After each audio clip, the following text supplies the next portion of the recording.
Eight पे commission पर सरकार ने बड़ा ऐलान कर दिया है। टर्म्स ऑफ रेफरेंस जारी कर दिए गए हैं। अब निगाहें फिटमेंट फैक्टर पर। फिटमेंट फैक्टर कितना होगा, आगे का क्या गुणागणित रहेगा, ये सब हम समझेंगे आज मंजीत सिंह पटेल जी से। मंजीत जी, आप इस विषय के जानकार हैं और ये जो खाली व्हाइट बोर्ड पड़ा है इसे आप थोड़ी देर में नंबरों से, आंकड़ों से भरता हुआ देखेंगे।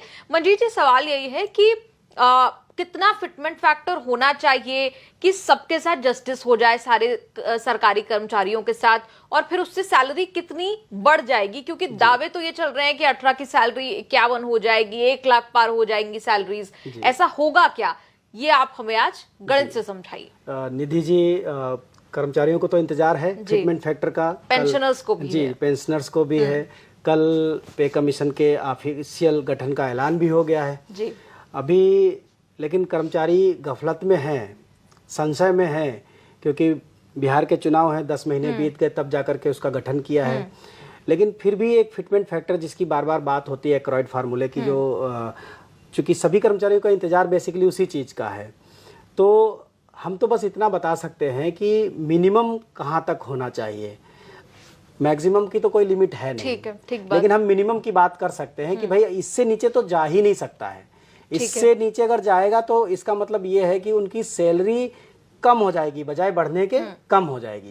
तो हम उसकी बात कर सकते हैं। अगर आप वो कहेंगे तो मैं वो बता सकता हूँ कि मिनिमम कितना हो सकता है, कितना हो सकता है मिनिमम, और उससे फिर तो सैलरी। इसको मैं हम इस पर बोर्ड पे लिख करके समझ लेते हैं। अगर हम पे लेवल 1 की बात करते हैं, जो पे लेवल 1 है हमारा, ये जिसकी 18,000 रुपये बेसिक सैलरी है, ठीक है। अगर वो आज नौकरी में आता है तो वो बेसिकली 18,000 बेसिक सैलरी पर आएगा। उसके साथ उसको डीए, जो अभी का जो डीए चल रहा है वो तकरीबन 58% चल रहा है। इसका मतलब ये हुआ कि अगर इसको मर्ज कर दिया जाए तो ये 1.58 का फिटमेंट फैक्टर पहले से ही है, ठीक है। यानी अगर इसको 0 कर दिया जाए तो हमें इसको 1.58 से मल्टीप्लाई करना पड़ेगा। तो अब ये तो तय है कि आज की डेट में इससे कम नहीं हो सकता, ठीक है। अगर ये आदमी जो 10 साल से नौकरी कर रहा है, सपोज दैट इसने 10 साल कर लिया, क्योंकि ये बेसिकली किसके लिए आता है, जो लोग नौकरी कर रहे हैं 10 साल से, उनको ध्यान में रखा जाता है, क्योंकि उनकी सैलरी धीरे धीरे कम हो जाती है। जो नए लोग आएंगे नौकरी में, उनके साथ भी यही दिक्कत आएगी।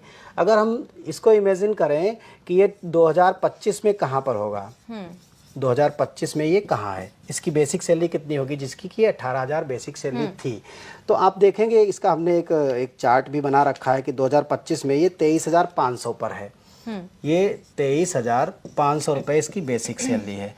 और यहाँ हमने डीए दिया था, डीए आज का दिया था, ये 58% प्लस डीए, ये हो गया 58%, ठीक है ना। तो ये आज की डेट में यहाँ तक पहुँच चुका है, बेसिक सैलरी 23,500। अब सरकार कहती है कि कम से कम 18 महीने और लग रहे हैं इसको। 18 महीने तो उसको रिपोर्ट बनाने में लग जाएंगे, 6 महीने तो रिपोर्ट देने में और संस्थितियों को सरकार को मानने में लग जाएंगे, तो 18 6 24, तो ऐसे ही हो गए मंथ, यानी 2 साल तो ये हो गए। अच्छा, तो ये हो गया, 2 साल हो गया। अब आप सोचो कि 2 साल में इसको 2 इंक्रीमेंट भी मिल जाएंगे। भाई सैलरी तो रुकेगी नहीं, जब तक कि पे कमीशन की कोई फिटमेंट फैक्टर नहीं आता तब तक सैलरी नहीं रुकेगी। तो अगर हम इसको 2 साल के बाद देखें तो ये जो 2025 में है, ये 2028 के शुरू में होगा 26,800 रुपए के बेसिक पर, प्लस उस समय बिना पे कमीशन आए ये 74% डियरनेस अलाउंस के आसपास होगा। तो इसका मतलब यहाँ पर 1.74 का फिटमेंट फैक्टर ऑलरेडी मौजूद है। जब तक पे कमीशन लागू होगा तब तक हम यहाँ पर पहुँच चुके होंगे जी। तो अब अगर 1.7 का फिटमेंट फैक्टर पहले से मौजूद है और हमें ग्रोथ 0 है, अगर इसको मर्ज भी कर दें तो भी ये 0 है, ग्रोथ तो हमें कुछ मिली नहीं। अब अगर सरकार हमें 20% का भी ग्रोथ देती है तो 20% का मतलब 0.20 का फिटमेंट फैक्टर एडिशनल इसमें बढ़ाएगी।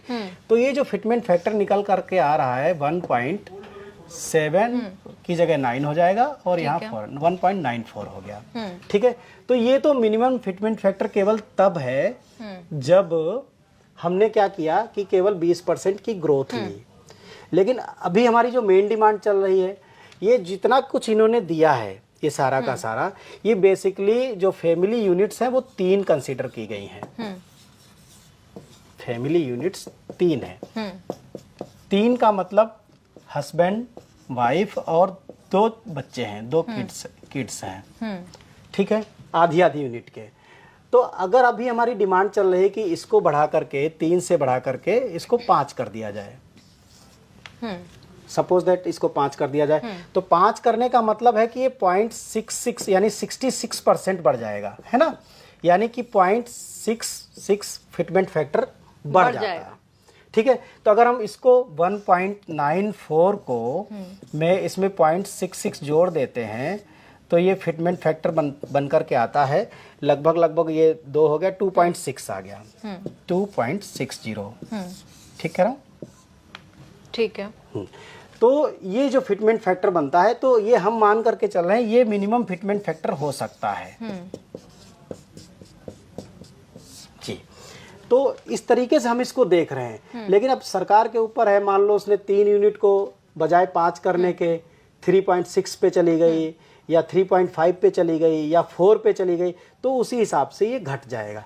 हम बहुत कम ग्रोथ लेकर के चल रहे हैं, मुश्किल से, क्योंकि 7th पे कमीशन में हमको 24% की ग्रोथ मिली थी, यहाँ हम 20% ले रहे हैं, ठीक है, तो भी जाकर के हम 1.94 तक पहुंच रहे हैं, मतलब इससे तो कम पॉसिबल ही नहीं है हमारी नजर में।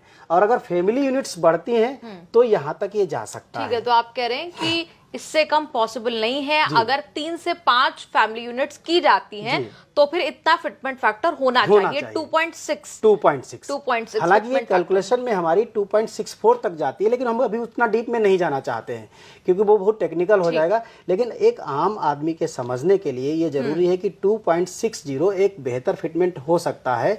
तो आप ऐसे समझिए कि जिस आदमी की 18,000 बेसिक सैलरी होती थी पे लेवल 1 की, वो अगर हम इस कैलकुलेशन पे जाएंगे 2.60 से मल्टीप्लाई करके हम देख लेते हैं इसको एक बार, कि अगर हम इसको करते हैं तो सैलरी कितनी पहुंचेगी वो जानने की कोशिश कर तो 46,800 रुपए बनता है, यानी 18,000 वाला वो 46,800 रुपए तक पहुंचेगा, यानी लेवल 1 की जो पहली पेमेंट होगी बेसिक सैलरी वो 46,800 पे चली जाएगी।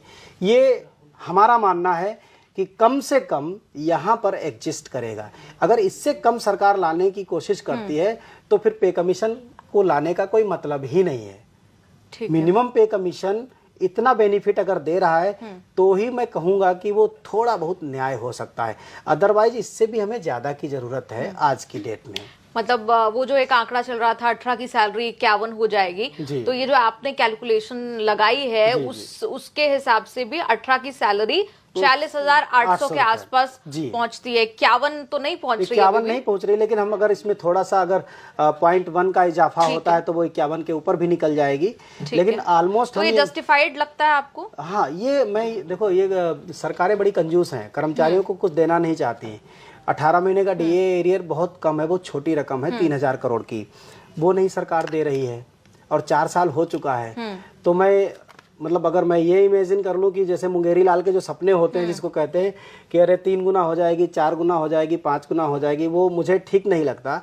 अगर हमें ये भी मिल जाए तो मैं कहूंगा कि इस कंजूस सरकार से बहुत कुछ मिल गया, चलिए ये कहूंगा मैं। ठीक है मनजीत जी, बहुत बहुत शुक्रिया टेबल पे समझाने के लिए कि क्या फिटमेंट फैक्टर हो सकता है, जितना ये कह रहे हैं उसके पीछे की अरिथमेटिक क्या है।